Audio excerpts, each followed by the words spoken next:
some sketchy shit. Doo-dah, doo-dah, hope I get away with it. Oh, the doo-dah day.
Hello, folks. I'm Dan Hollifield. Welcome to Last Man Standing. If you were watching Stupid O'Clock tonight, I sincerely apologize. The madness was strong in the force that night. With me right now, I've got Joe Bachman, and we have no idea whether or not Aunt Donna is going to be here with us, but she's probably in bed, but then again, she may have set an alarm so she can get up and join us. I don't know if Dawn's going to try and be here tonight either. She put on quite a performance in Stupid O'Clock, so she may be all tuckered out. A bunch of us were in rare form tonight. Really, I mean, this is the most green room Stupid O'Clock we've done in a long time. It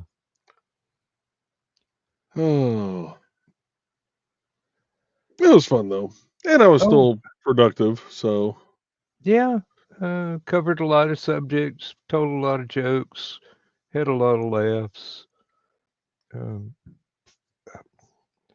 Shocked Zach to the core.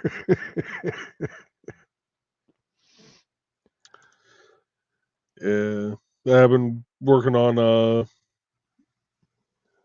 do you mean couldn't be saved? Save there's anyway. Aunt Donna.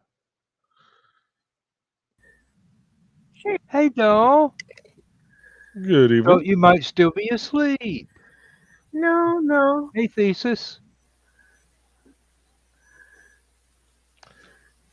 No. In fact, I was in the chat and Stupid O'Clock, but then I was like, oh, crap, it's that time. So I was a little late doing what I usually do pre-show.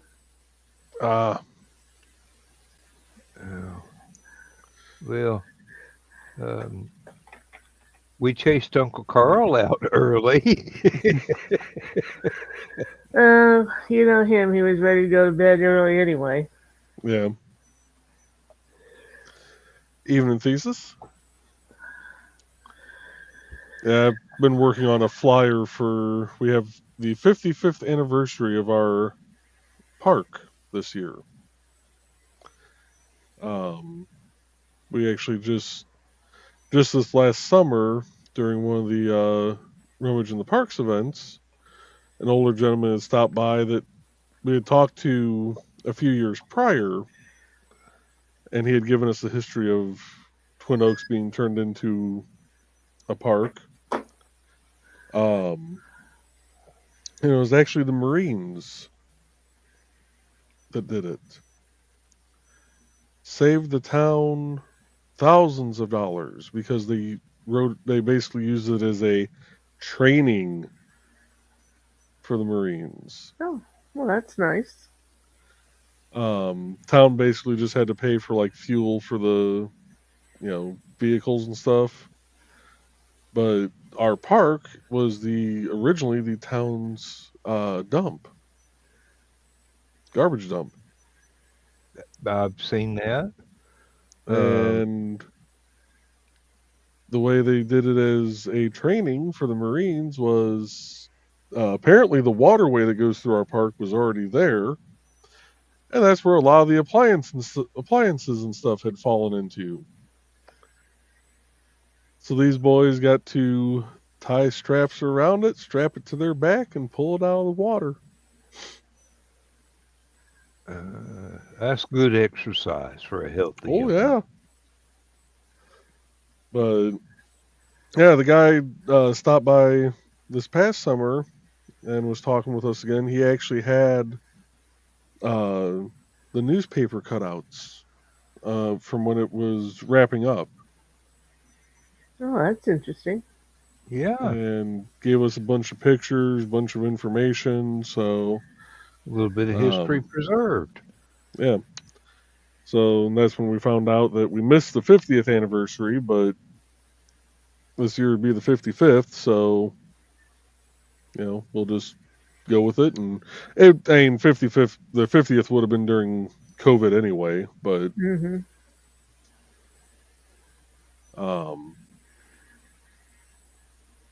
so yeah, we're trying to plot out a big to-do for that,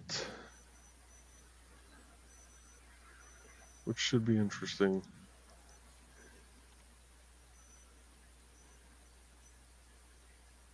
But anyway. Well, Zach and Dawn are still going at each other on Messenger at the moment. His Oprah seemed to have been messing up. Dawn was pointing out that's not quite the correct way to spell that word. But then how can you misspell that word? Oprah? It's supposed to be opera. Yeah. No, I was referring to another word. Never mind. Oh.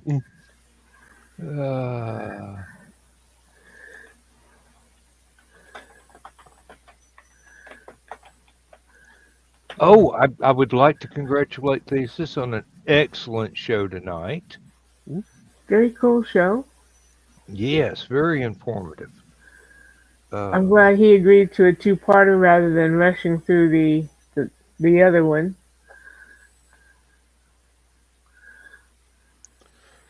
And two-part shows, that gives you your topic for the next week at least, or the next, The next week you don't have something already pre-planned. Especially if you can't push back said plans that you already have for the next one. Yeah, if you got somebody coming on that's already been scheduled, you don't want to change things at the last minute. Yeah. Because it kind of upsets the apple cart just a hair. I am sitting here waiting on a notification or an email from a friend of mine who was a series creator for something that he gave me permission to publish several years back. Unfortunately, it was, as I recall, on Messenger, because I can't find an email mentioning it whatsoever.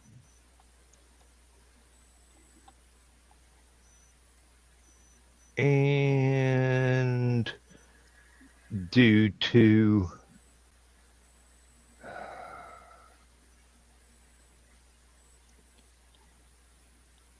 upgrades in Messenger, I now cannot get hold of the full history of my Messenger in that channel without having to jump through all kinds of hoops that I usually fail to be able to complete one step or another. So I can't dig it up and keep him from having to rewrite the permission slip all over again. And he is not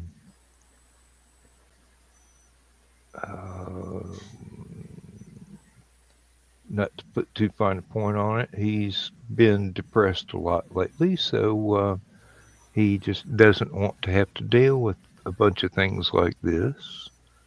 I'm going, well, I'm sorry, but unless you write me out a damn permission slip, I can't get the book published.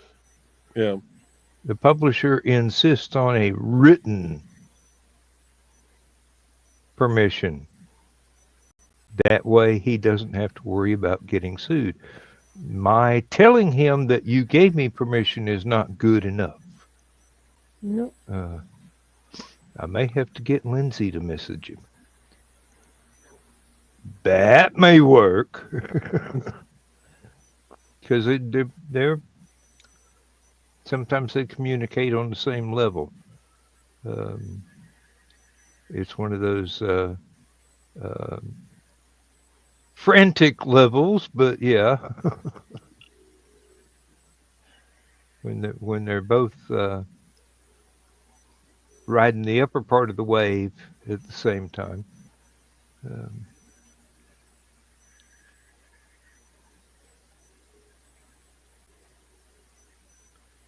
But yeah, unless he sends me the email, that book will never come out. So yeah, I've already got the permission from the assistant series creator, but that's not quite good enough.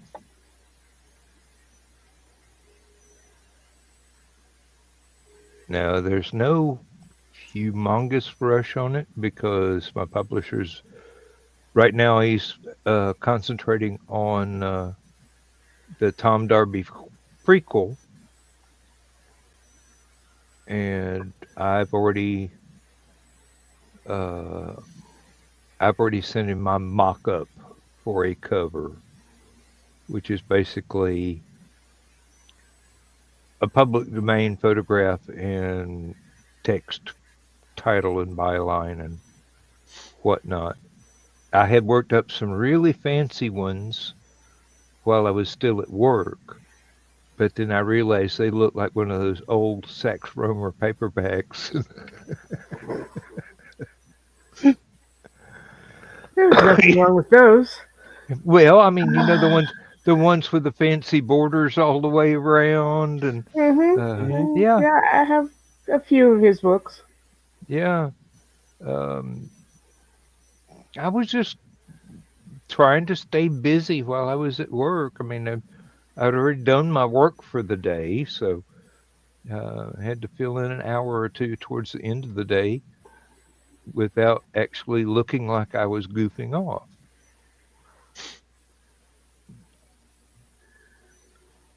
So I don't know what happened to those files either. I either didn't save them as JPEGs or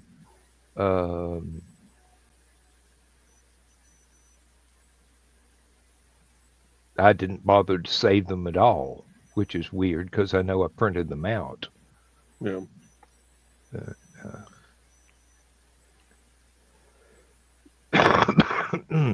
We shall see what we shall see. I don't know how long it'll take. But at least one of those books that got submitted in 2018 is going to get published. I thought you were going to pull them and publish them yourself. I was till he said, no, I still want to do that. And I had sent him an email going, look, if you want to just do anthologies about different themes and things, and you're taking the publishing house in a different direction, that's fine. I understand. I just need to know so I can make alternate arrangements. And if you still want to do it, get off your bum and do it. Mm-hmm. Well, I didn't say that, but he came back and said, yeah, I still want to do it. And Yeah, but then you gotta pin him down as to when. well, it's with an editor right now. He now has an editor walled up in his basement, like the cask of Amontillado. Um, and she is working on it. So I will get a link to a Google Doc where I can go through and do the accept, reject, the proposed corrections, and have to tediously describe why. Yes, I didn't go into much detail on this particular sentence, but if you look 15 sentences below, it will be developed fully. It's all slow burn kind of stuff. I see one of your kitties back there behind you, Donna. Yeah. Kelly's in a mood. He wants somebody to chase him, and all the cats are going, dude, that was this afternoon. I'm trying to get some sleep now. I see you. Everybody saw you. I let Brett and Hobo come down here today while I was down here. Because Hobo doesn't stay down here very long. He likes to patrol. Mm-hmm. He likes to make sure the house is safe. But I've been leery about letting them down here while I'm running the printer. More so with Brett than Hobo. And so I opened the door and Hobo came down, did his little walk around, checked out the wife's old area back here and went back upstairs, and Red was still down here. And finally, after, 45 minutes of trying to get stuff done that I'd only gotten about 5 minutes worth of actual work done, I finally chased Red back upstairs and closed the door. Which he wasn't messing with the printer. He learned that, I hold up this little air gun. He'll stop dead in his tracks and look at me and just slowly turn and walk away. Oh, there's your ride. Yeah. They come for me regularly. Oh, my. That sounds like a couple of them. I was an ambulance followed by a cop car. Ooh, That's not a good sign. You're welcome, Thesis. It was a fun show. Yes, it was. I got this. My goddaughter told me about this app called Pulse. It'll tell you what a lot of the stuff going on around your county is. Mm-hmm. I can't believe how many times we have wires down in this town and how many car fires we have. Yeah, I can ping and look at it. Vehicular fire. Okay. And since the beginning of January, we've had 2 elevator rescues. Uh, there's maybe 3 buildings in Danville that have elevators in them. That's not good. No. And both of them were at an elderly establishment, shall we say. Yes. Um, I will admit, though, that it was boiling by the end of this hour. That robe is toasty. Yeah, well, I can imagine.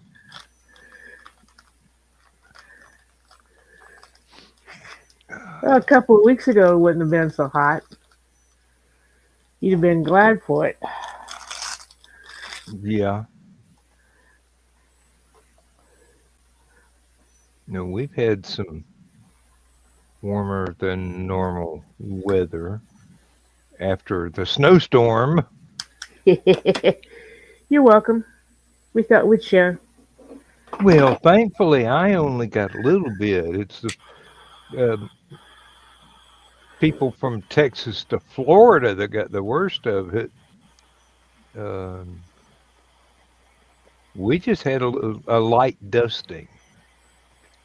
And the worst part of that is listening to the idiots come by early in the morning when you know all that melted water from the day before has turned black ice, and they are not slowing down a whit.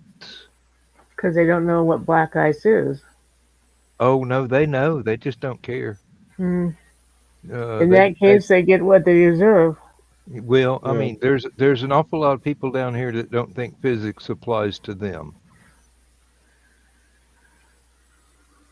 They think, hey, I got a 4-wheel drive truck. Yeah, you've also got a 4-wheel drive skate. I just don't care nothing about 4-wheel drive. Nope. It's great while you're going forward, but it's horrible when you're trying to stop. It's not so great when you're going sideways either. No. Fortunately, I learned a long time ago, and even more fortunately, I was unwell and didn't want to leave the house. But not leaving the house is the best thing to do until the thaw has completed. Mm-hmm.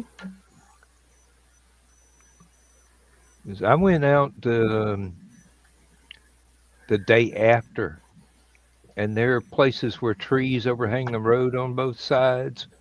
So there was still ice on the road in those sections. Mm-hmm. And I just go, good thing I'm driving slow. Just back off and make my turn while I'm still on the dry pavement. Glide across the ice without hoping I had to hit the brakes or anything, and get to another dry patch and make the next turn. It would have been a lot of fun back if I was still working, because it would have been demanded of me to come to work, whether it was inch of snow on the road, or 2 inches of ice, or a foot of snow. Mm-hmm. They would have threatened to fire me if I didn't come in. They've done it before. I know what they're like.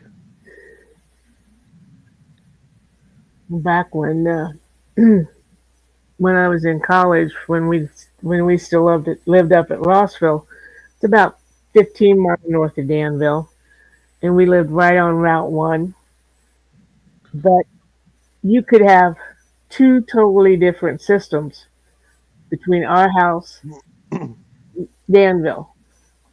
Mm. And one winter day, I leave to go to school, and it's fine until I get to Danville, and then ice just everywhere.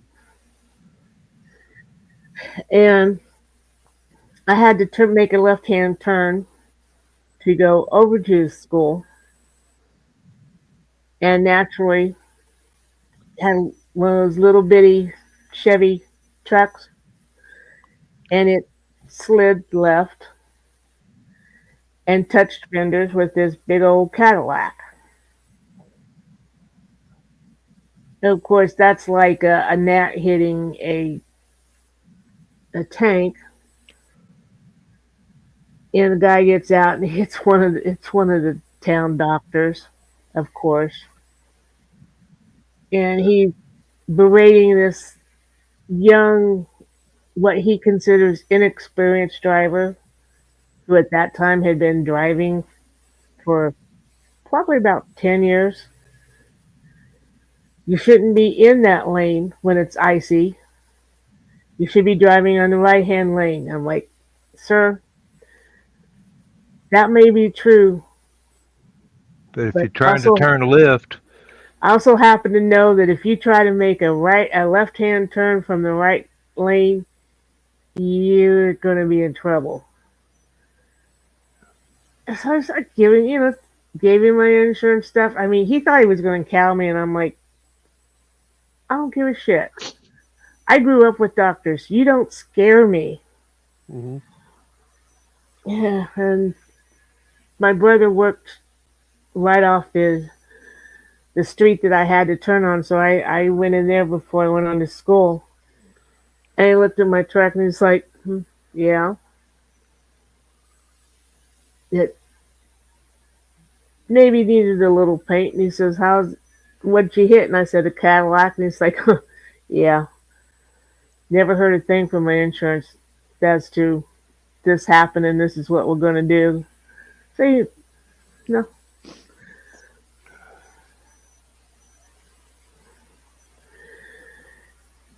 You just, some people. yep.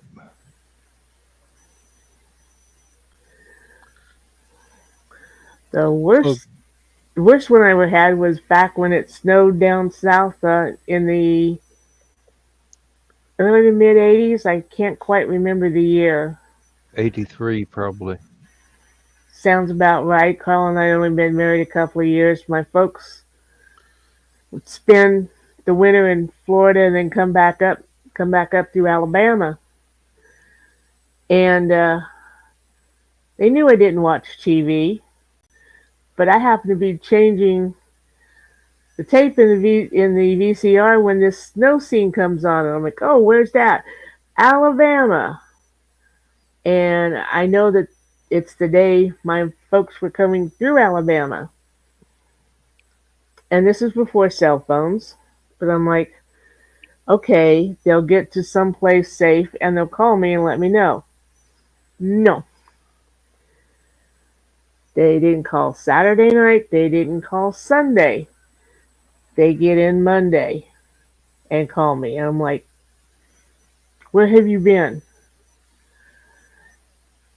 They had gotten snowed in at a Shoney's about mid-Alabama. And that Shoney's happened to have a Shoney's motel with it. And Shoney's put up everybody that got snowed in there in the motel for free and fed them for free. Oh, no, that's nice. That's charity right there. That is. And I guess the Shoney's didn't have any phones, so my parents couldn't reach me. At least that's what I said to them.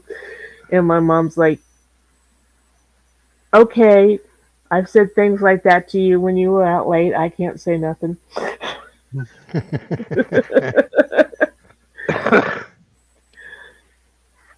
Well, if you snowed in, the phone lines might have got broken here or there. They could have at least tried, and then she could have said, I couldn't get through. But no. She's, I didn't think, because I know you don't watch TV. Yeah.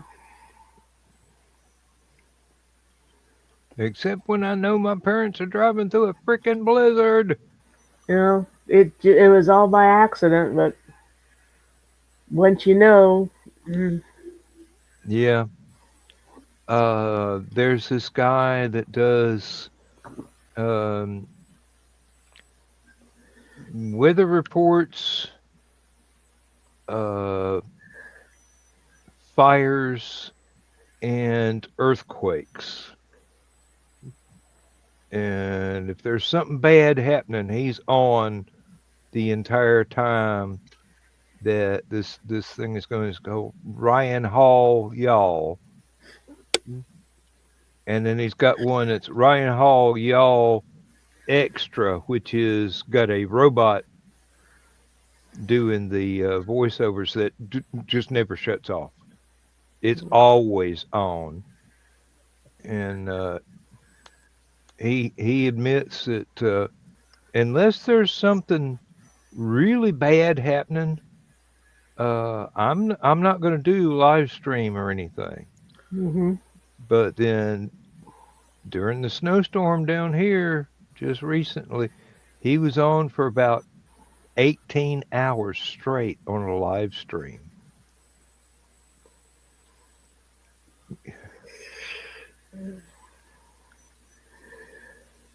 Well, that's when And we he, finally did get cell phones and got the smaller flip phones.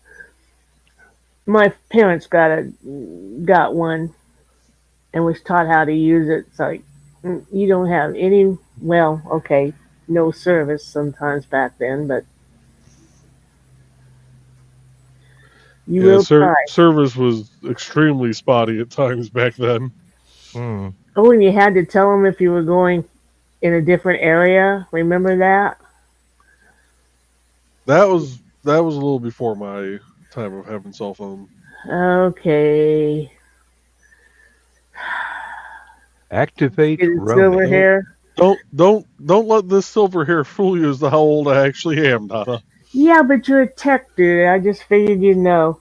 Yeah, when they or we would leave to go to Florida or wherever, Carl would have to call up and say, "Okay, we're going through this area," and tell them where we were going to be. Otherwise, we get roaming charges, and I don't Mm, know if you were in that era too, but yeah, cell phones I had long distance back then. yeah, I so roaming was kind of on its way out by the time I was getting my cell phone. More of the service providers were starting to team up a little bit, like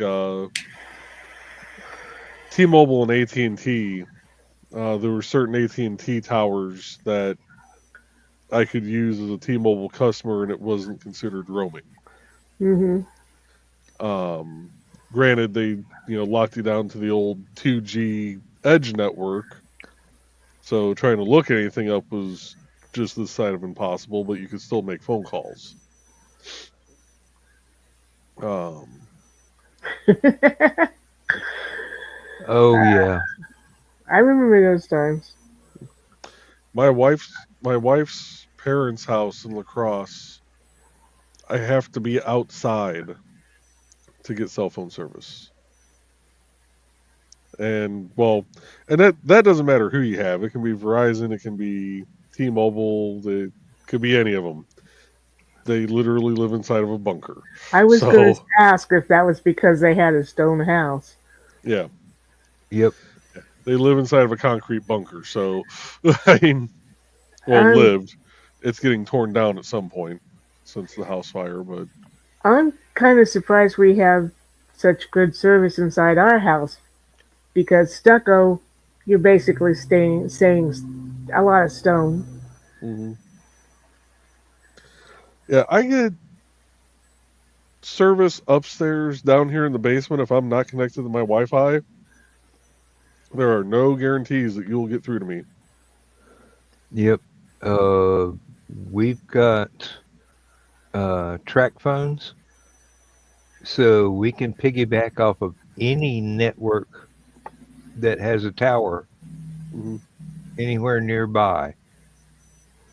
And those have gotten a lot better because certain models used to be restricted to Verizon, certain models were restricted to AT&T.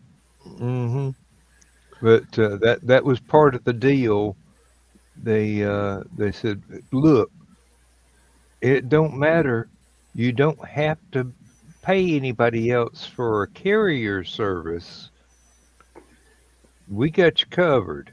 If you're near a cell phone tower, it doesn't matter who owns it. We probably got a contract with them where they'll send our signals through. Um,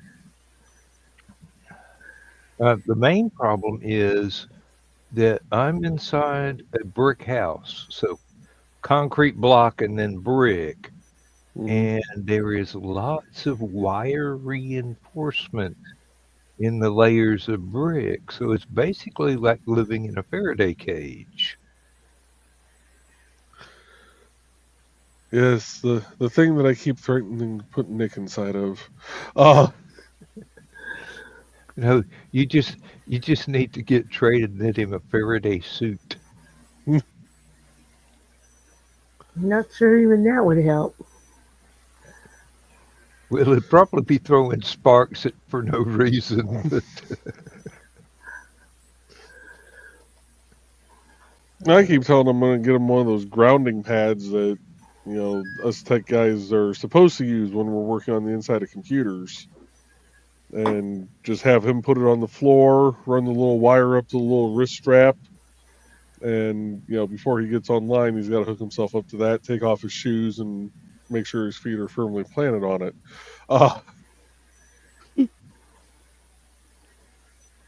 Poor Nick. Which, Nick, if well, you're, not in the chat but still watching, I love you.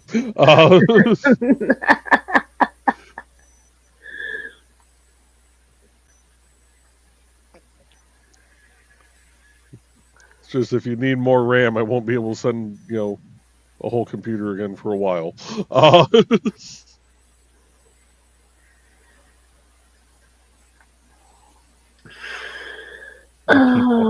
I keep wanting to do that for thesis. I swear I do. Just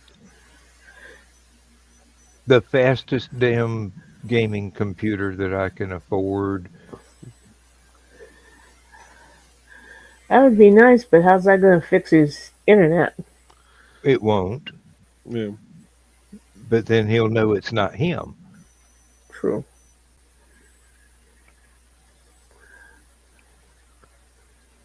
And Michaela's the same way. I mean, there are deals on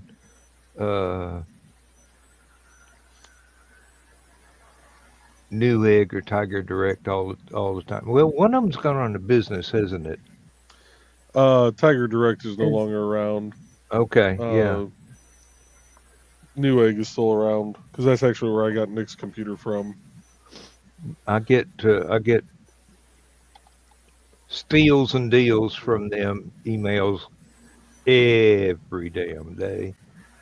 And I'm going, well, I've got one that works. I've got another one that's old, and I don't want it to be trying to bog down trying to run Windows 11. And thankfully, they've already decided it can't ever run Windows 11. So it won't ever convert over to that, but it's going to run out of updates sometime. And I guess I really should turn the damn thing back on occasionally and get as many updates as it can hold. But hell, I opened up the laptop the other day, and it had like 3 months worth of critical updates that I had not needed to turn it on, so it didn't have them. But, Oh, go ahead. had to reboot the damn thing 3 times in order to get all of them to load.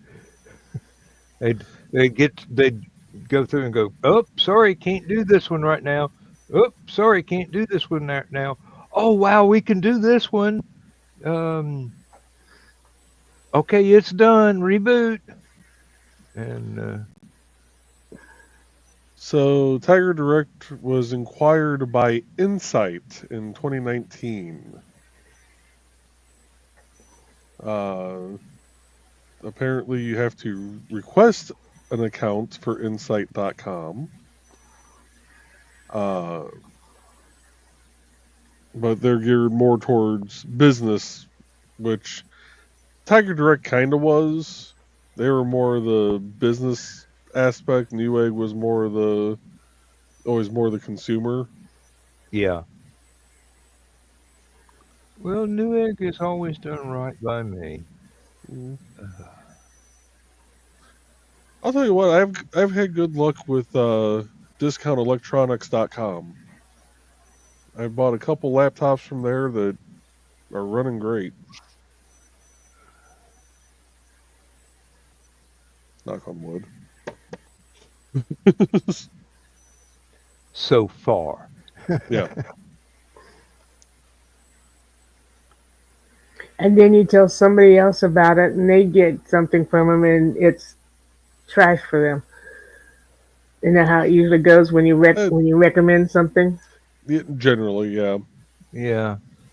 Go, hey, this is an entire desktop computer for $1. It's got to be a great deal. You're getting an empty box.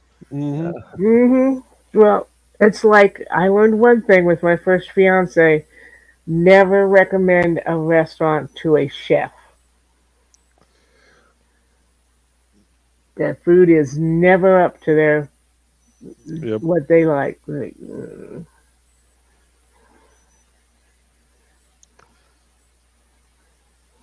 That's why I won't buy paint for my mother. I mean, good God, the woman knows her oil paint. She might not be able to see very well now, but she can tell just by opening the tube and smelling of it whether it's what she wants.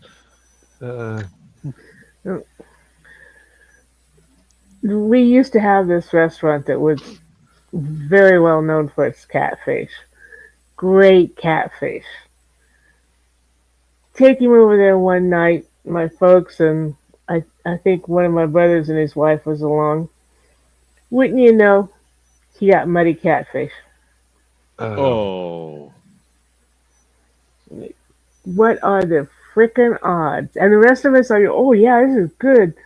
And he's Greek. So he's thinking, okay, you Americans don't know good catfish. Wait a minute, that's American food, you know. You really? How many catfish are there in Greece? It depends on how many they got in the fryer. Oh, Lindsay and I found a great restaurant, and we had a wonderful meal there. A couple of months later, took my mom there. Food absolutely sucked. 2 weeks later, the restaurant was closed. Oh man. Hey, I didn't say that Mom had anything to do with it, but they were obviously already on their way out. They'd let go all of the good cooks and hired a bunch of rookies. That's never a good sign. Nope, not at all. Not at all. My coworker Tony and I went to this Italian restaurant over in Chesterton one time, and Tony's Italian. His grandmother was from country, so he knew Italian food. And we went there, and this was the most god awful food I have ever had. And when we walked out, he looks at me, he goes, you know, Chef Boyardee looks like a Michelin 2-star compared to this. We have a couple of local places that I recommend to people, but always make sure to tell them not to go if they're in a hurry because the food takes a while to get to you. That's how you know it should be good. They're taking the time to do it right.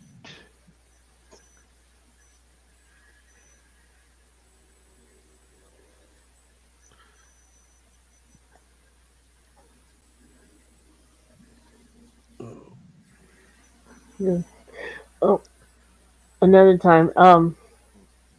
I grew up basically at the doctor's office or the hospital over in Champaign, and down the road was a restaurant called the Red Wheel, and my mom would try to make me feel better going to the doctor by taking me there to eat after we'd go there after my appointments. Great place. Kind of like Cracker Barrels these days, that sort of thing. Hmm. Yeah. So one day he takes me to my doctor's appointment, and I'm like, "Let's eat down here. That's where Mom and I always eat. It's a really great place." Yeah, service was bad. I mean, just totally off day for them. I'm like, crap. Guess I'm never, ever again saying where I want to go. If he asks where you want to go to eat, like, no, no, you make the decision. Hmm. Lovely little hole in the wall places that you would know only if you lived there. Hmm. Hmm. Yep. Uh, Athens used to have a lot of places like that that were just they were just absolutely divine. There was one place called Da Vinci's that was the only deep dish pizza place you could go to in town, and it's basically just one long hallway with a kitchen at one end, and the pizza was wonderful. Pictures of sangria. This was back in the day when nobody was really worried about DUIs trying to drive home from a restaurant. And they finally closed down. Um I don't know why, except that it was such a small place. If you didn't know about it, you would never find it.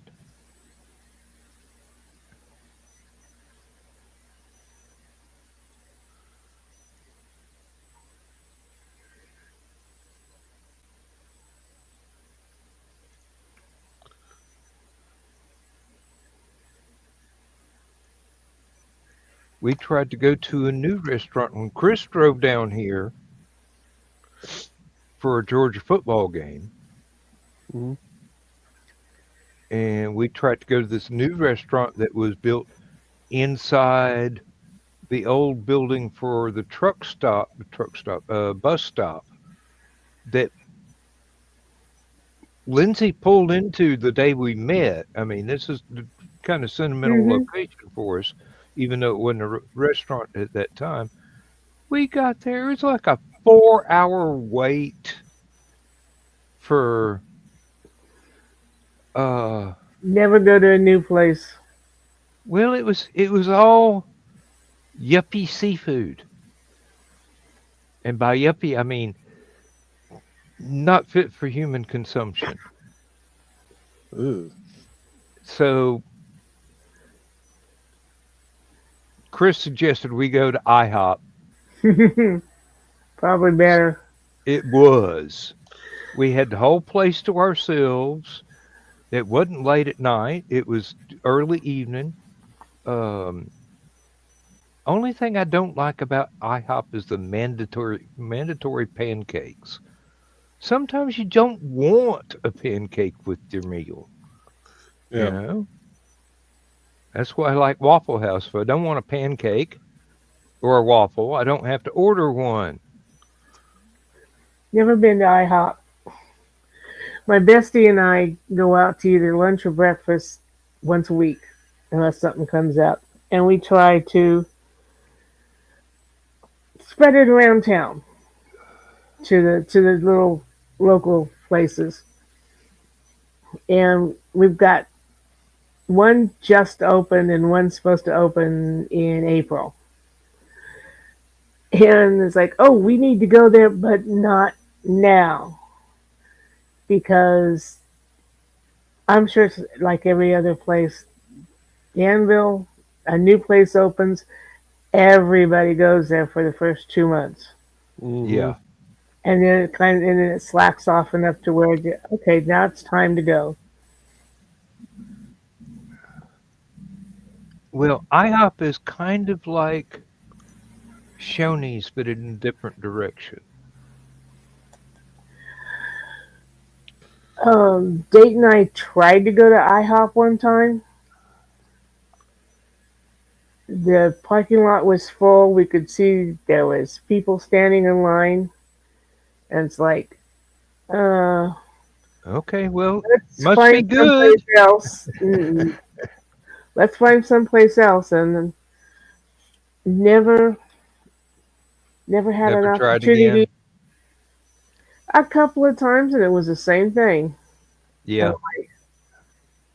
the only place I ever really waited a long time was Diana's up in Chicago. Diana's is a Greek restaurant, and it was fun to wait because they had a chef out by in the waiting area who would slice off pieces of gyro off his thing and feed it to you while you waited. And there was a whole it was fun out there. There was entertainment out there. So it was worth waiting an hour to get in. You weren't just sitting there going, "Oh, I wonder when we're going to get in." Yep. Uh, there are a few places I wish weren't gone anymore. There was a nice little steakhouse over on the east side of town. Um,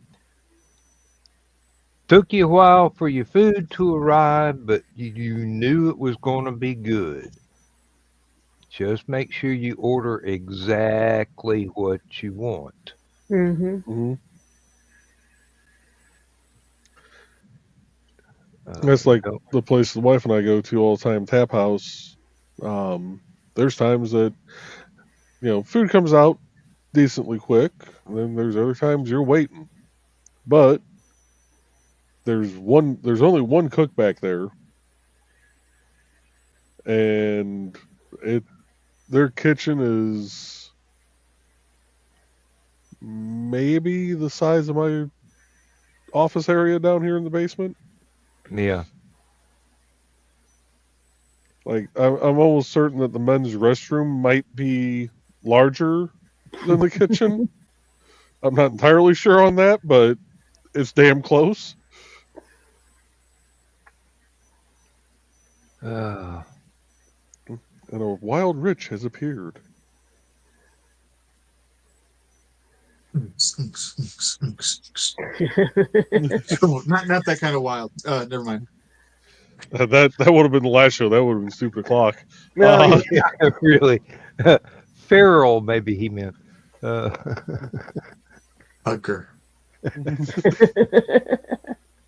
there was some of that too. Mm-hmm. yeah. Oh. But that steak place got closed down, and now it's a hibachi kitchen. And I promise you, only the rich people go there. Mm-hmm. Never understood why. I'm sure it's good food, but I'm not waiting 45 minutes to get in the front door. Hmm. Well, we worry about actually eating while they worry about being seen. Yeah, well, So it doesn't matter how long they wait. True.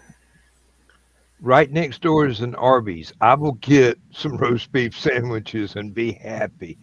Oh yeah.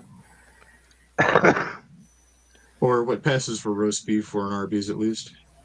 Okay. Hey. I've never minded. It's my favorite road food. I don't have to put sauce on it. I can get 4 Arby's roast beefs, get back in the car, eat one while I'm driving, hour later go, hey, I'm hungry again. Let me have another one. Mhm. And, you know, and hopefully by the time I get to the hotel, I've still got one or two left. The wife and children have consumed Arby's so much that I'm kind of, eh. Used to love it. Used to eat it every chance I could get. Mm, And now people are like Arby's, and I'm like, no. I'm still good. Don't get me wrong, the food was good. It's just I had it so much that the price is not worth the price I'm going to pay later. yep. Yeah. Oh, Dan, when you go to Arby's, be sure to ask for your old fart discount. Arby's does 20% Damn. for senior citizen discount. Nice. Yeah. Surprised my father-in-law doesn't fucking Live there. yeah. Oh, I mean, it's I'm pretty sure that he could out cheap a Scot and Jewish couple combined. Oh my.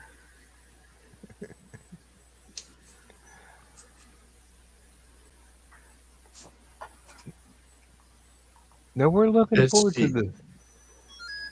We're looking he forward to the next time we go over to the east side because they're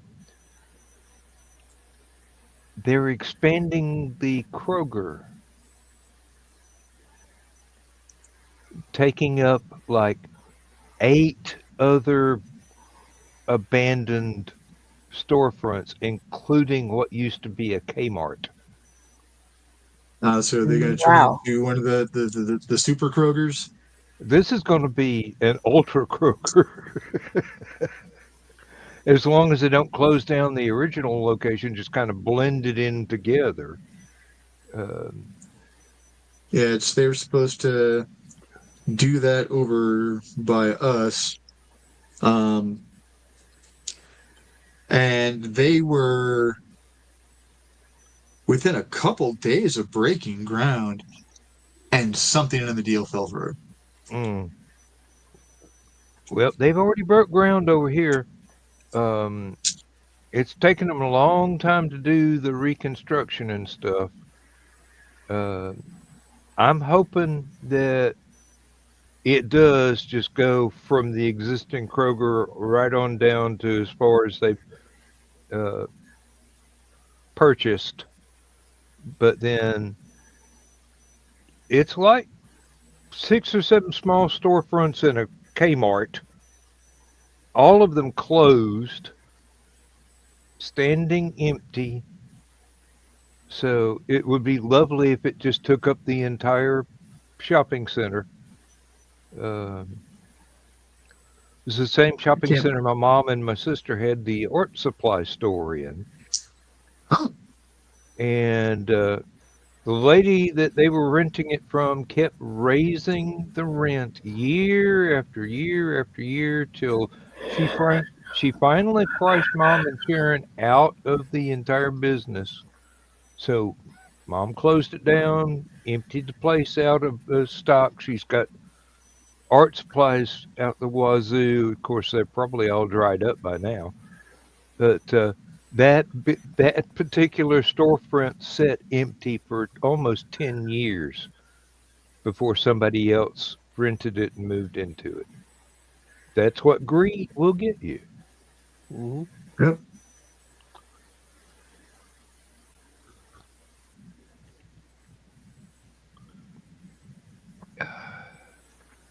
So I'm looking on Amazon right now. I'm still trying to figure out a conference speaker to purchase for the town hall meetings to be able to pick up everybody's voices.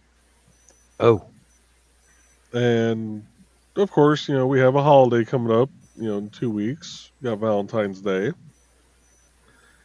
I don't know how many people must buy conference room speakers for their loved ones.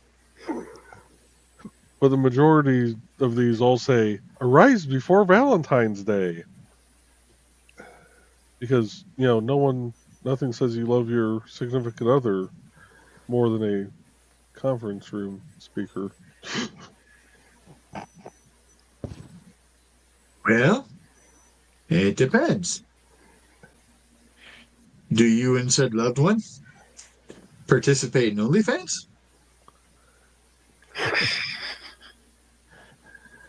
Do That's a you good work point. best with a live audience?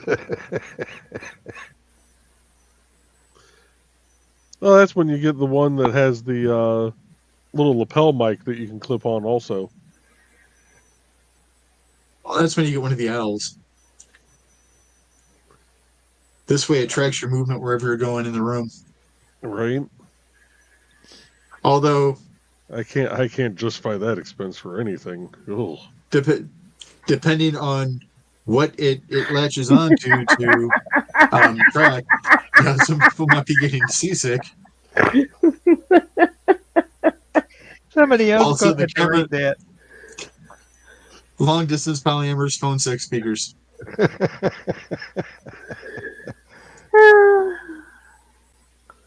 And it goes on. Also known as the Who's stage kit.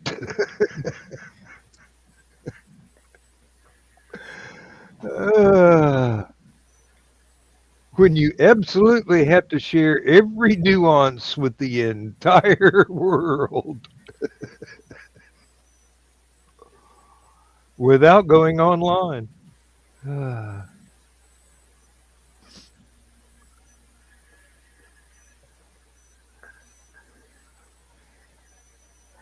Ooh, this might be a good one.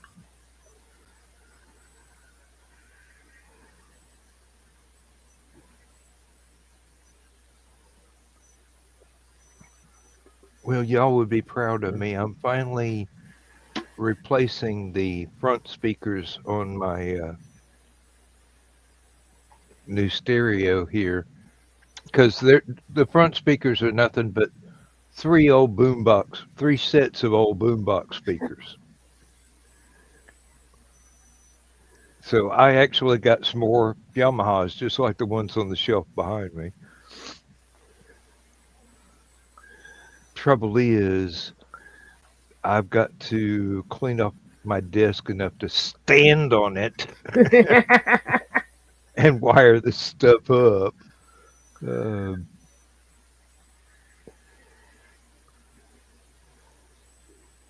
The wiring's not a problem. It's just cleaning all this crap out of the way. That usually is the problem. My office is entirely too cluttered. I've got construction stuff back here. I've got audio gear back here. I've got 4 briefcases back here. No, one of them isn't a briefcase. It's a portable bar. Lindsay wants me to take it to Hallowcon, and I'm going, they have a bar. What do I need to take my own for? For after hours. No, there were an after hours. That's Joe and everyone sitting on the patio, pulling out different flavors of moonshine and other tasty toys from the distillery up here. Here we go. Somebody new. AB just found the stream. How do you guys know each other? From different online shows and from attending some conventions together. Well, you see, Dan was the hitman when I got rid of my first wife. Oh, wait, I'm still married to her. Strike that. No. And Yeah, for it's any of the Alphabet Mafia watching, that's his research for his next book. oddly enough, a number of years ago, way back when most of my hair was yes, still a color other than silver.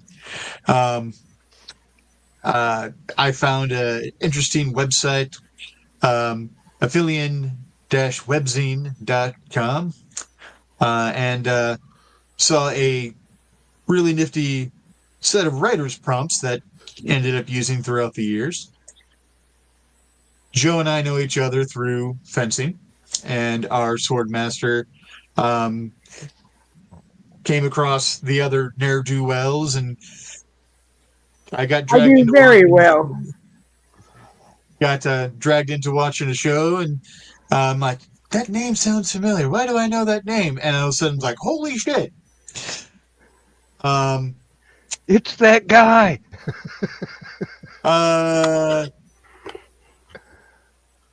So to your last question, AB, at least not on YouTube. No, but we do have a very bizarre sense of humor, which makes that long distance polyamorous phone sex deal funny to us. Especially since we're all writers. Yeah.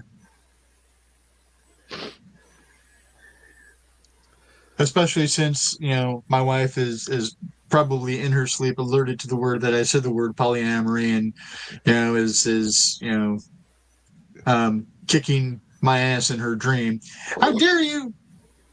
You should be feeling it psychically. Nah, I'm numb to that shit by now. Everything hurts so much anyway. Yeah. Thesis, don't make me slap you. Thesis, I will not have you put yourself down.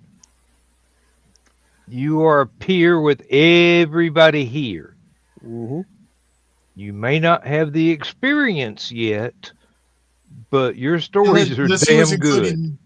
Unless he was including you, unless he was including himself in that some of you was better than others and was leaving me out of it. In which I case, don't think you're so. right, bastard.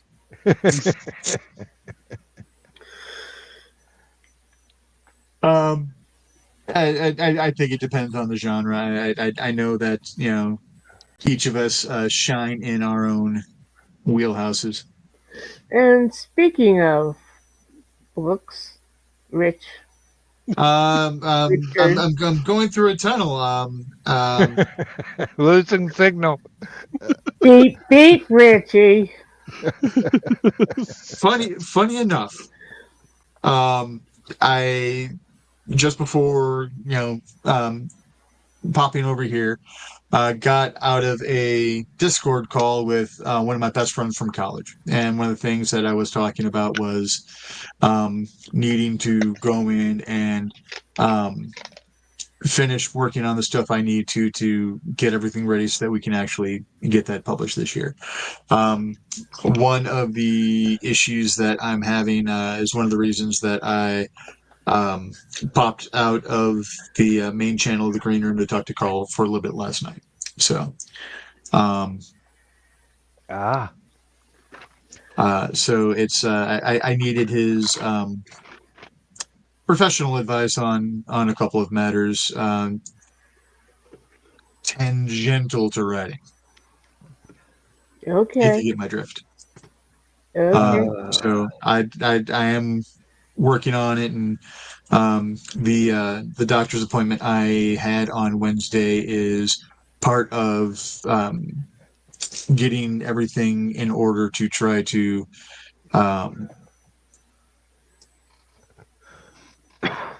rise to the occasion to actually get that finished and get other things finished as well, and because that's the same roadblock I'm having with a number of works. So yep. I'm working on it. It's just I have to do a little bit of repair work first. Okay. How'd your electrocution go this morning? Not bad. It's most of it was sit in this chair, just close your eyes and stare at this light that is going to strobe like a mother, and then take a nap. So I think I managed most of that. Although I woke up in a start a couple of times because I'm in a strange place.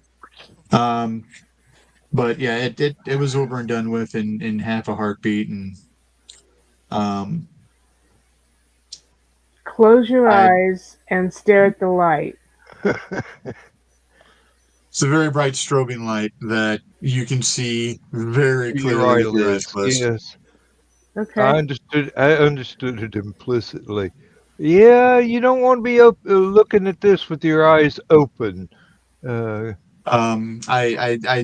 think they borrowed the sun, because I even had a headache from the strobe with my eyes closed, and I did not open them at all during the strobe process. I'm just glad that Misty wasn't trying to be there with me or anything like that, because it probably would have put her into a full-on seizure. Now that I've Keisha'd Rich, yes, thesis, you will have something published by the end of the year. There's nothing saying that we can't group Keisha people.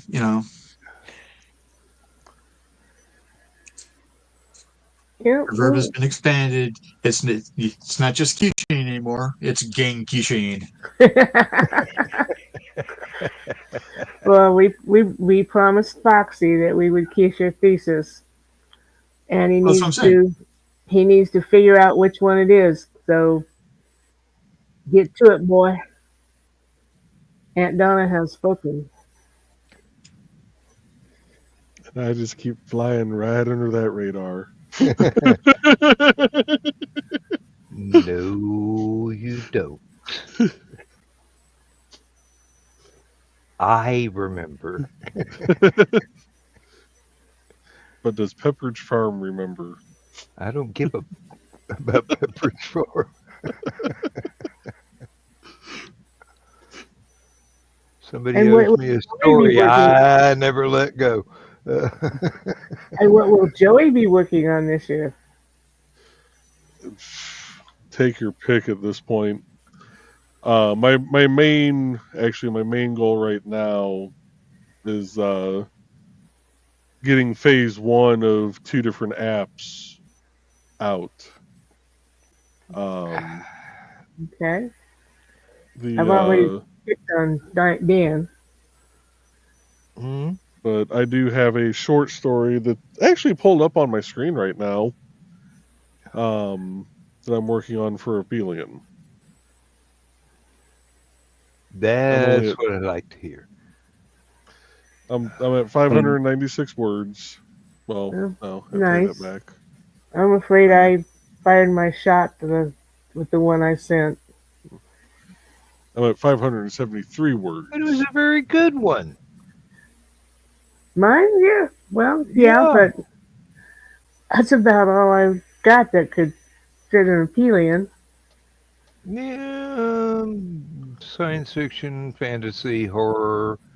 I think you could find something in there. Some flavors. No, not really. Yeah, the rest of mine are kind of all little romance stories. Is that what the kids are calling it nowadays? No sex in them. Romance.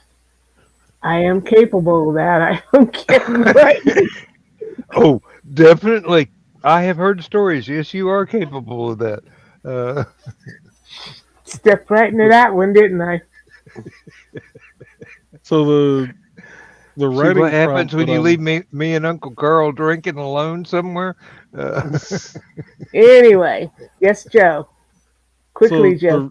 The writing prompt that I'm using for this next story is: weaponless, I faced down the slathering carnivore that had jumped into the light of my campfire. Ooh. That was a pretty intense one.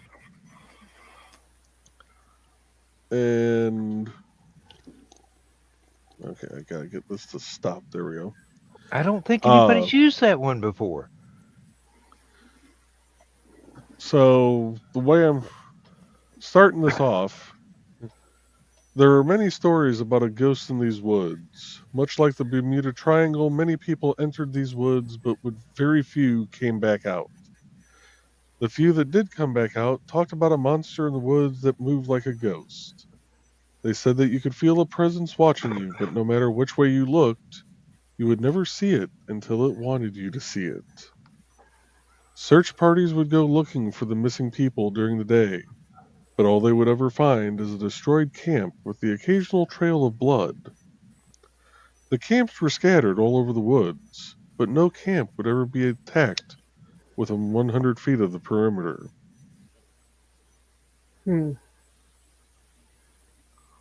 Intriguing.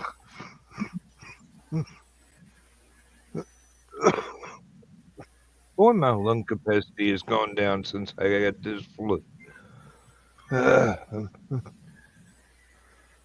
Good thing I don't smoke cigars. I'd be crawling on the floor helpless. Especially the kind I smoke. Yeah. Yeah, one of these days I've got to finish the second Old Dan story. I've done the first one. I've done the third one. I need to do the second one. I've got a good beginning on it, but it's going to take loads of research. And I'd really like to get the fantasy story done first. Even though that means I've got to, as soon as I finish it, I've got to paint the cover art. Because I want to do another oil painting. And I can hear it now. Somebody's going to go, oh, AI art. Oh, no. That's just, no. And I'm going, do I have to do a damn stop motion of me actually doing the painting? Sure. That would make for interesting watching. Take for about 2 months worth of painting is what it's going to take. Did you actually need stop motion or time lapse? Time lapse. It'd have to be sped up 1,000 times in order to make it worth watching. But the stop motion would take forever. Well, not the way I'd work it.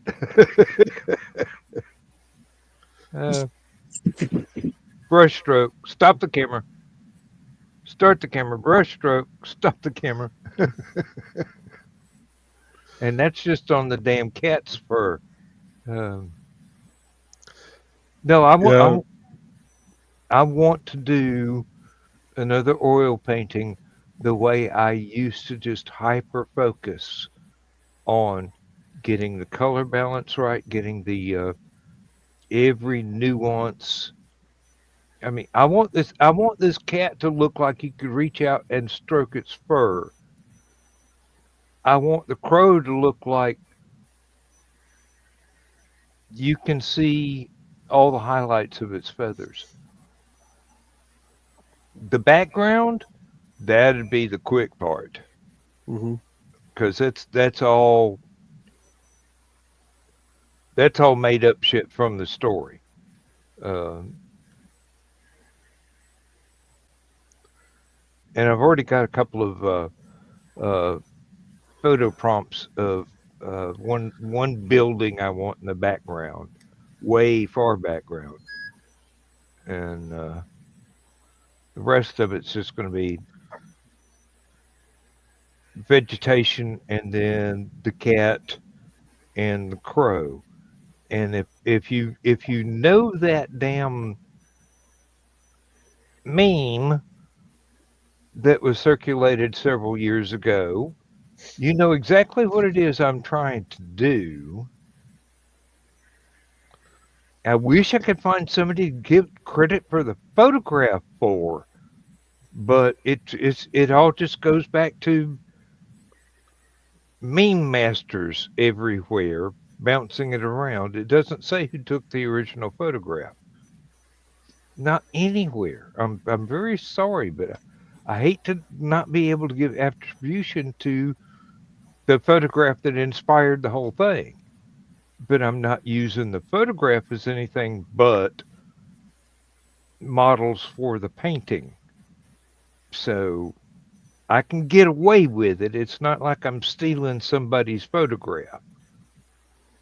Uh,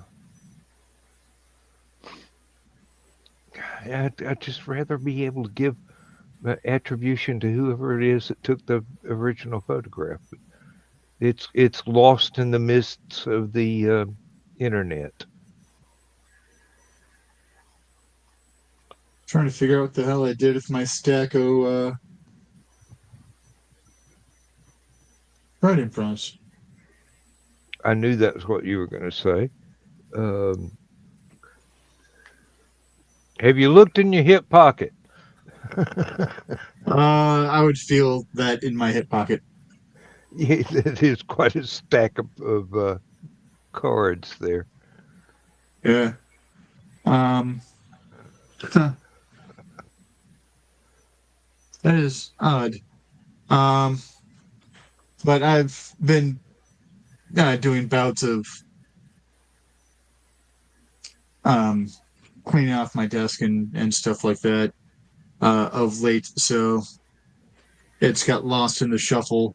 I'll find it when I'm putting stuff back on shelves and things of that nature, so that I can actually have stuff somewhat organized instead of the complete chaos that it currently is.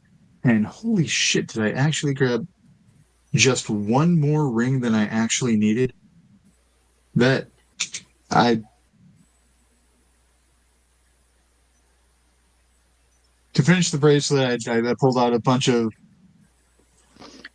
rings to go with it. One more. I had one more than I actually needed. So, yeah, I my weird little bit of OCD is very proud of me that I guessed that close. Yeah.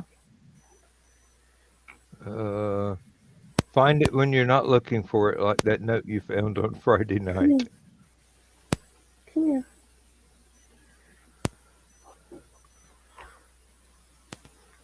Well, folks, I'm starting to fade. Which note did I That find was on Friday? It was a story that I Thesis was supposed to tell, I think, months ago. Oh crap! Yeah, and damn, he didn't tell it. Or if he did tell it, I wasn't in the room. Yeah. But I'm going to tap out. Tell Uncle Joe And- night. Good night, Oh, Joe. good night. Good night. Later, brother. Have a good one. Have a good one, folks.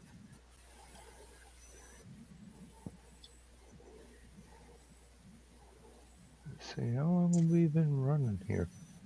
Calm Oh, down. hour 23 minutes. Oh yeah, I was gonna say the upper corner shows. Yeah. We're getting close because it's hour and 30 lately, right? Mm, It's hour and 30 for Joe Dog. I'm supposed to go for 2 hours, but I don't have to.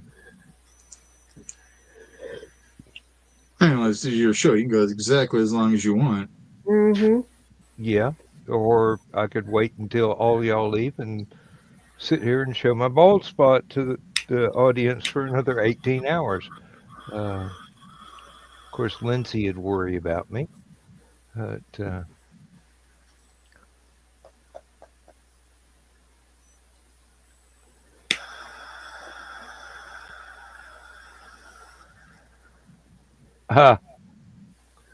there you go. Nope, didn't tell it because I didn't remember either. Well, an honest answer in any case.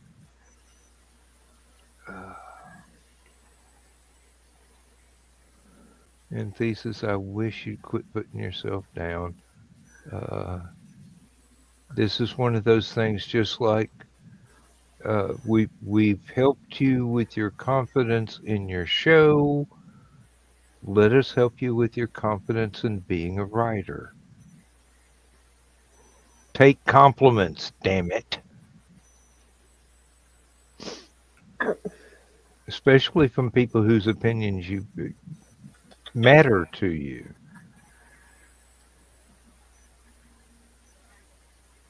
Remember one thing in the end thesis.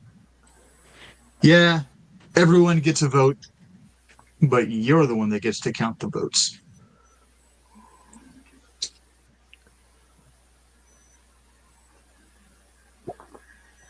And as your editor and only publisher so far,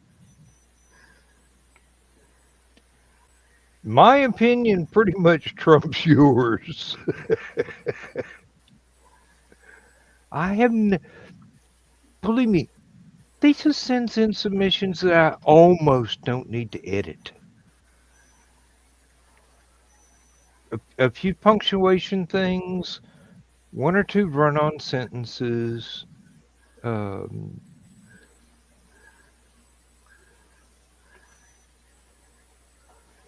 Well, I understand that. That time is over now. Listen to Yeah. your sword family. Really.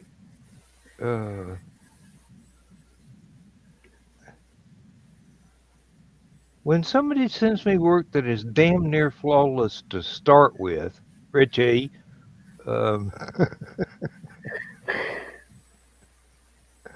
I tend to pay attention.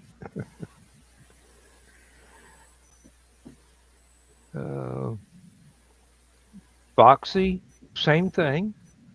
Almost didn't have to make any corrections at all, except a couple of typos and a couple of punctuation things.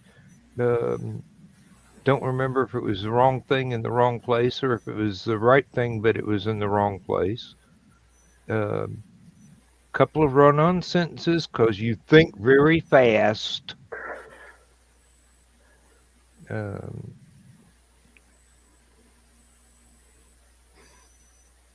My advice. And at some points, you think very cinematically. So it gets a little weird when trying to translate to just written prose. My advice to anybody that's trying to write anything with any action in it is to try and do it like Keith Laumer would. Short, sharp sentences. They don't have to be an entire paragraph long. Matter of fact, they shouldn't be. Technically, as long as the point is put across, whether it's a word, a sentence, or 25 sentences, it's still a paragraph. And I'm reminded of the famous example of Jules Verne having a 25-page sentence that ended in a question mark. And you didn't know that till you got to the 25th page. You go, what? Did this guy get into the absinthe again? Probably. At that point, it'd probably be still, not again. Or something from a still.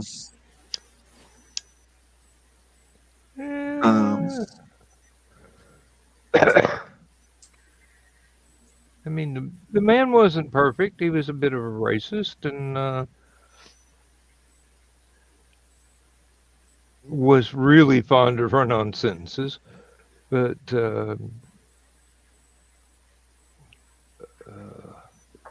aside from that, he wrote some fantastic stuff. No pun intended. But he was a product of his time. I mean, like the Tom Swift Sr. books, which are racist as all get out, but they were incredibly inventive. Not not to turn it into a pun, but yeah. Thankfully, it got a little bit better with Tom Swift Jr. Not incredibly better because that was still the 50s. Or was it the 40s? I think Tom Swift Sr. was the 30s and Tom Swift Jr. was the 40s and 50s. Which doesn't excuse the 33rd novel, by the way. That thing's horrible.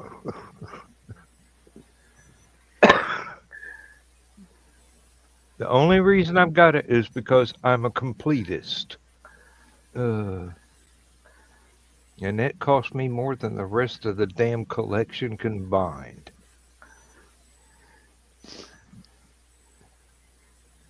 You'd think when you're shopping for a dog, you shouldn't have to pay for a Cadillac.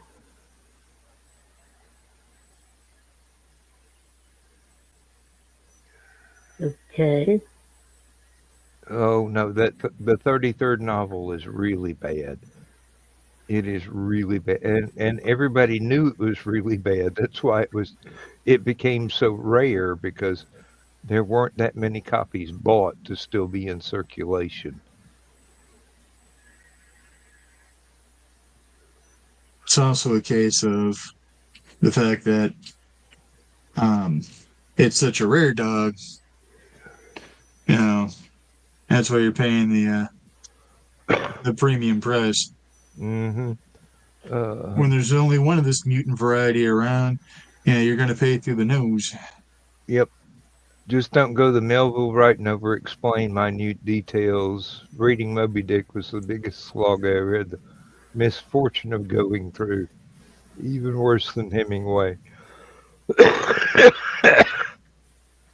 You're gonna have to go a far step to convince me anything's worse than Hemingway. Even though he's a classic writer, he's a very boring writer. Thank you very much. Yes. Hate Hemingway. Melville's not much better though. No. But it did give A lot me of writers of the time were of the same mindset, but I mean, you see that in every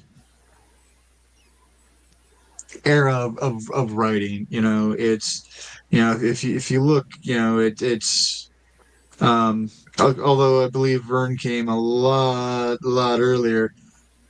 No, were they contemporaries somewhat? Fuck, I don't remember. no. Hemingway was no, bit later. not Hemingway. I was going to say Wells. Well, oh yeah. There's a lot of parallelism in their styles and everything, but they're also writing for the period and writing for what people of the period were looking for and what they want, and it's technically what they were writing at the time was labeled romance, because romance meant something different literary wise back then. I believe it was romance. Mm-hmm. Yes. Because it was the romantic idea of exploration and such. So it's every era, things are going to be clustered like that. Like, everything that came around, Hemingway. Now, granted, Hemingway and Melville were long, apart, but you're also going to have folks who are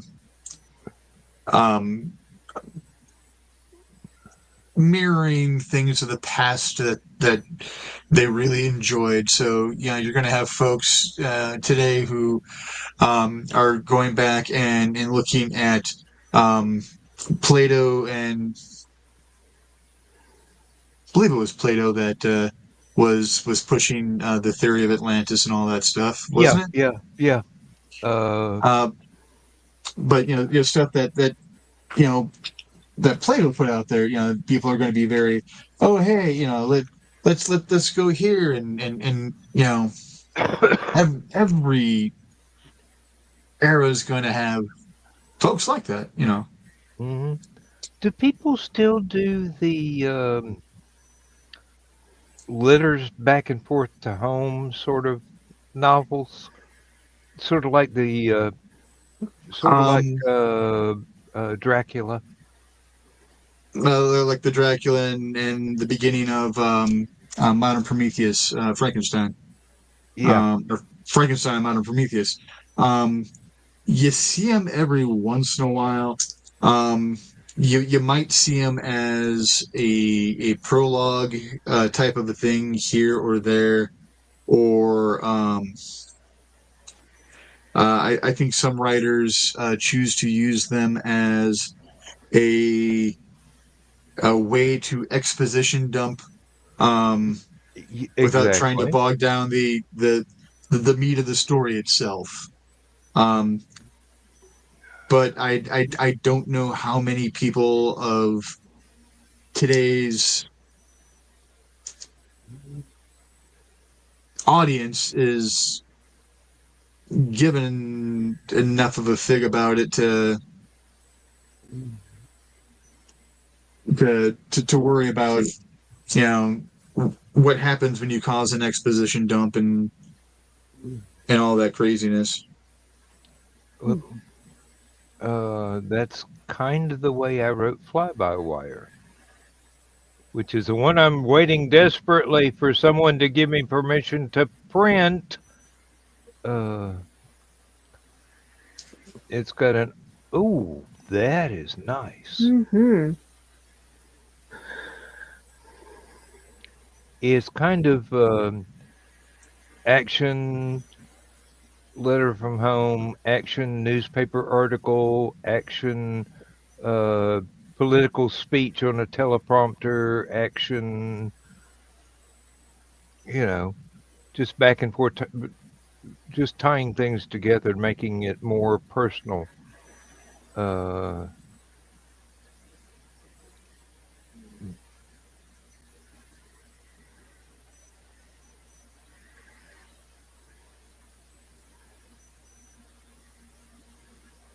Thesis I wouldn't know. I've never read Color Purple or seen the movie. Me neither. I remember seeing the movie A Color Purple. I remember I was maybe 10, I think, maybe 12, somewhere around there. So very much not given a flying fig about that kind of world. Because again, your audience, know your audience. You know, it's my sister Brenda hogged the TV because I want to say that was more of a mini series than an actual movie. Because I want to say that whenever it came on Channel 9, it came on for like the entire week. I wouldn't be a bit surprised. It just, it probably was good. It just wasn't my cup of tea.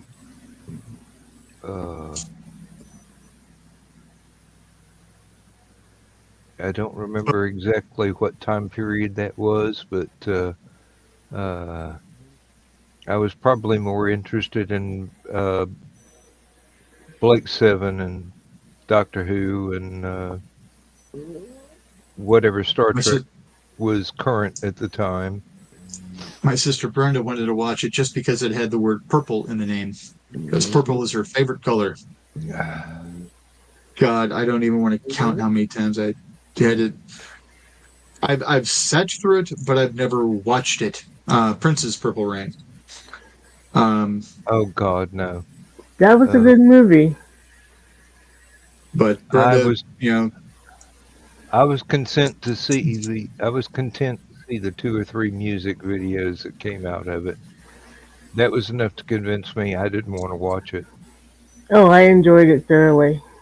Oh, I'm sure you did. Yeah, I'm not saying it was bad. It just definitely was not my cup of tea. Of course, that was still the time when I didn't have a high opinion of Prince. Prince was a Uh, genius. At that time, I didn't know that. I thought he was just, look at me, look at me, look at me. He was. It's too bad though that he had to make his place in the music scene with his falsetto voice because he had a beautiful singing voice. His regular voice.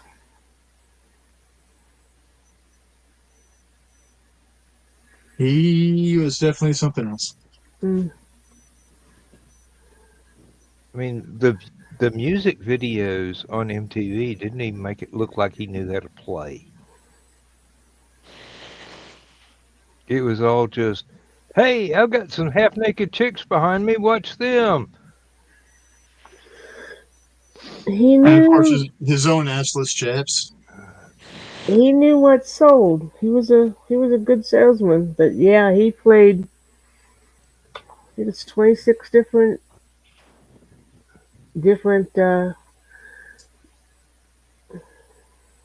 Self-taught on all instruments. of them too, if I recall, or at least most of them. Did what? Self-taught on all the instruments that he knew, or damn Mhm. near, Yep. Mhm. of all the ones that he knew. And it's the man's entire house was wired for sound, so that if on a whim he wanted to record a new arrangement of anything that he's done so far while he's frying his eggs in the morning, he could do it.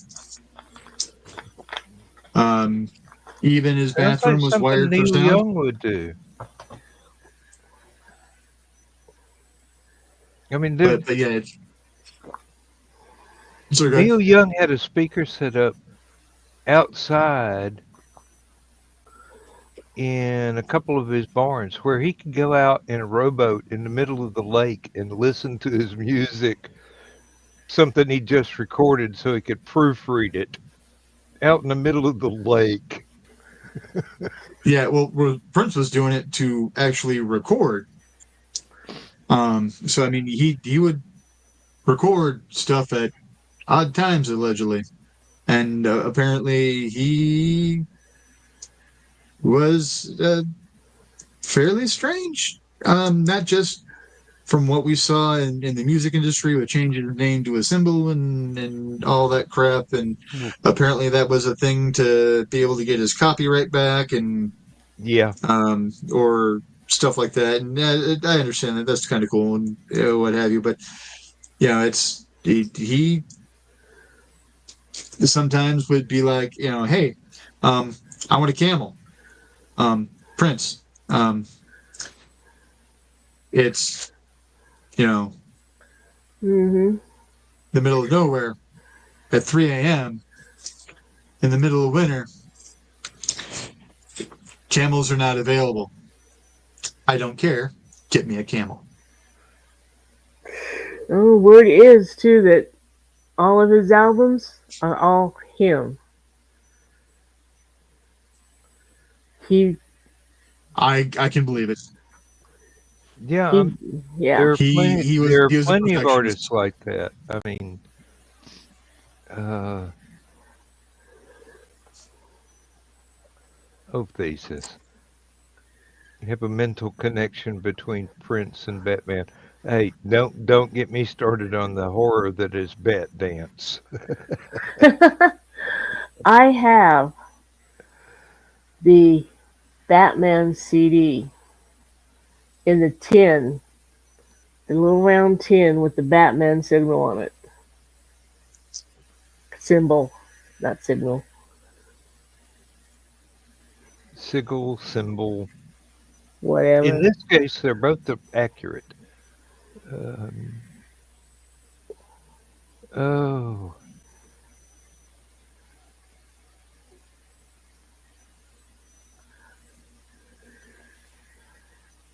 no, the short clips from the songs that were actually in the movie were bearable, but the MTV videos, oh my God. That was not the way to get me to convince me that this guy was serious about anything. Um, the video producers did not give him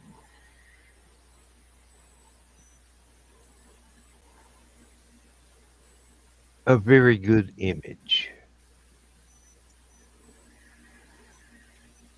I mean, of course they the wouldn't. videos for Purple Rain were much better at promoting his image.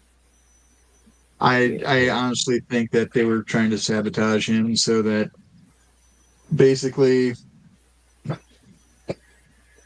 it's we're all agreed that the man had a insane gift. Yeah, Um, I and agree. he knew it. I regret And that it took me so long to realize that. and I think the record companies wanted him to not realize that he was the genius that he is, so they tried to set him up for failure so that he would have to keep coming back to them because he was good enough and he showed that he was good enough to go it on his own. And it's like, how are we going to make money off him if he realizes that he doesn't fucking need us? Well, we make him think he fucking needs us. Yeah, he really didn't need them. I mean, Rich is getting out the tinfoil hat and get all conspiracy theorists. No, No. it's truth. We all know what the music industry was back then, and even Back further then? back. And yeah, it's not much damn different now. I was gonna say. If Hey, you want not to know, all conspiracy theories are wrong. okay, if you want to know what the 1970s music industry was like, watch Phantom of the Paradise. It's an exaggeration, but not about the music industry. You know what? That's usually on Netflix when it appears on streaming, and we just got Netflix back. I wonder who wrote the book of love. Sorry, I'm sorry. Now, I Find the correct window, Richie, and maybe take off the glasses so you can actually read the screen. yeah, it's because of the scene in the first movie in the museum. Exactly. And that was a very effective use of a clip from a song.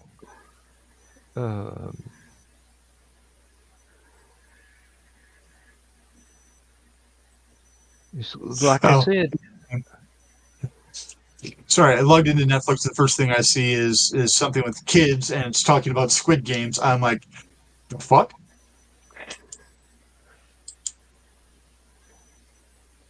oh, I got an email the other day telling me Netflix is shutting down.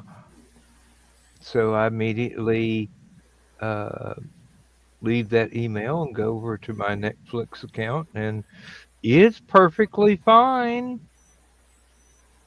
So I deleted that email as junk and have never looked back. I don't know what people are thinking when they say things like that. Oh, your favorite streaming service is shutting down. Oh, you'll never be able to watch this movie again. Oh.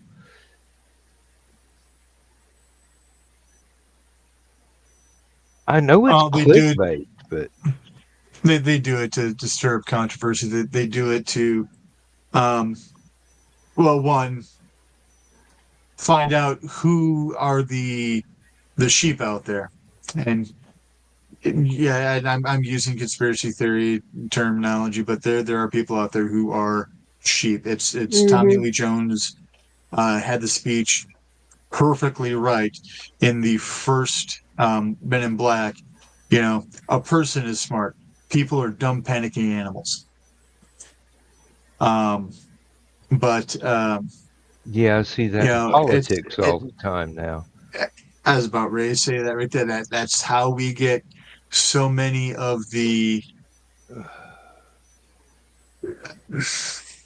people not paying attention to the truth behind a matter, whether it is news, politics, entertainment, whatever. You get someone out there with a sensational headline right off the bat, and it is going to drive traffic, it is going to drive attention, and it is going to play hell with a bunch of stuff. Because you're going to have those people forming on those two lines, because it's that one super polarizing headline, you know, and it could be about whether or not Walmart is going to restock a specific cooler this fall. And the thing is, maybe the company that makes that cooler doesn't exist anymore. But it's still suddenly become a thing like, oh, Walmart's now got a thing against this company and blah, and you know, whatever. It's, you know, people are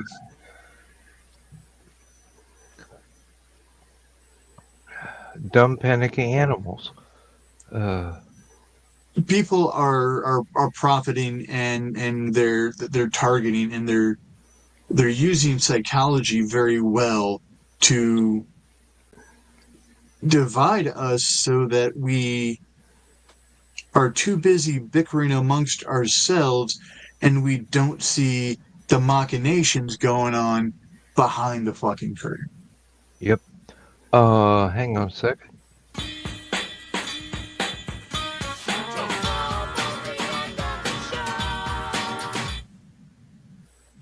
We're getting close to the end, folks. And yeah, thesis, stupid is contagious. Unfortunately, I can forgive ignorance. Ignorance is just not knowing. Stupid is refusing to learn. That's a good definition. Yeah. I can't abide stupid. Well, look at my profession for the past 22 years. Oh, no, 25 years. Because I was in IT before I started supporting the firm. But working help desk and then becoming a trainer, you know, there's some people out there who just refuse to learn. You know, it's I say that there are two stupid questions that exist, period. Everything else might be a silly question, but it's not a stupid question, because if you don't know, you need to know. You need to learn. Ignorance can be forgiven. The two stupid questions. The question you don't ask, because how can I fix your problem if you don't tell me there's a fucking problem?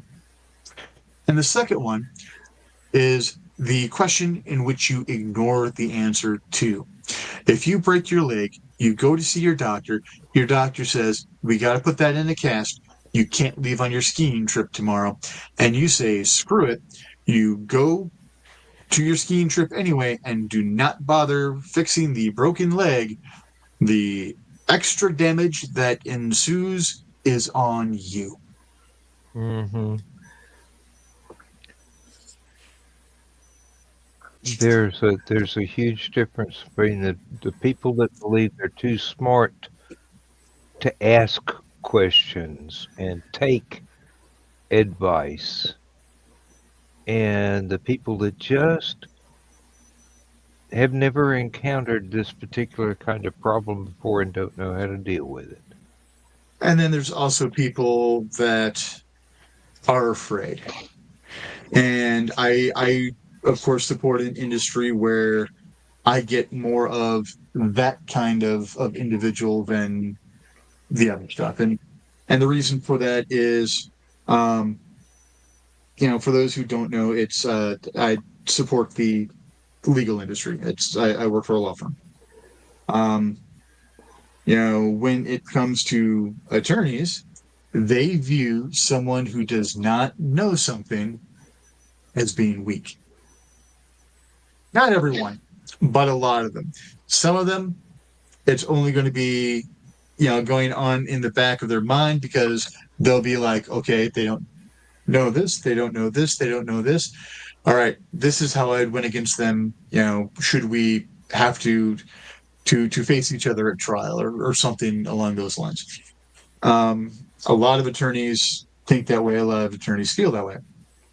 A lot of attorneys will try Adversarial. to focus on that when it comes to their support staff. And it's like, no, that's not how the application works. Yes, we have programmers, but if they can go ahead and change that default portion of Microsoft, they would go work for Microsoft and make a hell of a lot more money than they're making here.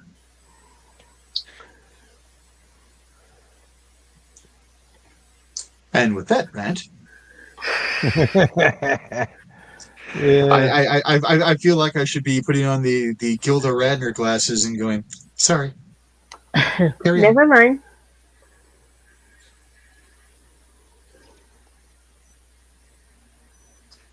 Well, if anybody you- wants to look us up, we're all on indiecd.org and several other places. I'm over at Aphelion-webzine.com, which I have to have a new issue ready to upload by midnight tomorrow.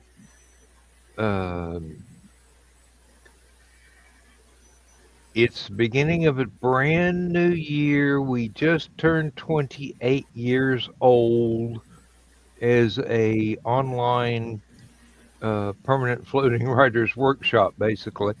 And that includes a lot of extra work. Plus, we now have the main website and the mirror website that is not being attacked by trolls,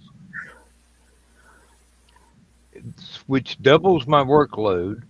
Well, not really, because I can take what the other folks are doing for the main website and copy it over, and uh, I hope they're using the correct links now, so that it makes it easy for me to copy and paste and copy and paste.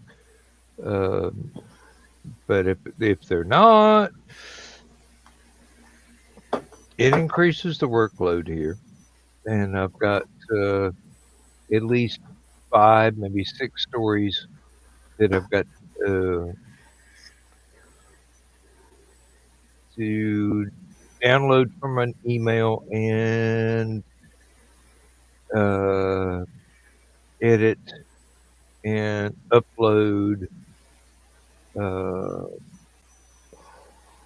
Standard operating procedure on that. And I've got the cover art to do.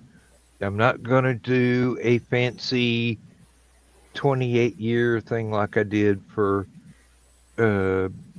26 and 27, because that is a stone cold bitch to correct, because I only do it once a year, so I have to go back through an entire tutorial to be able to figure out how to do it again.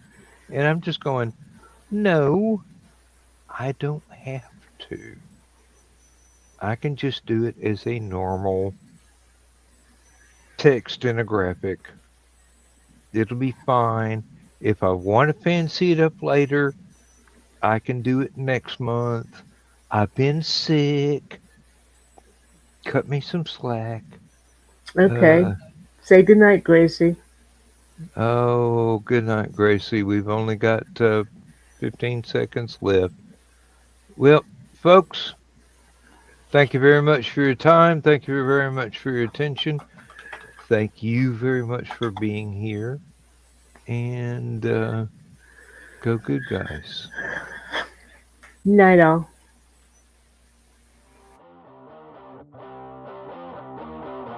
Transmission overload. System will shut down.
System will shut down. System will shut down. System will shut down.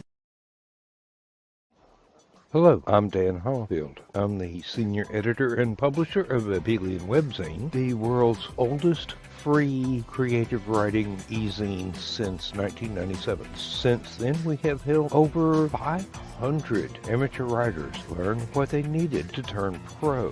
www.aphelion-webzine.com and read not only what we've got going on right now, but 28 years worth of our archives of stories. Thank you very much.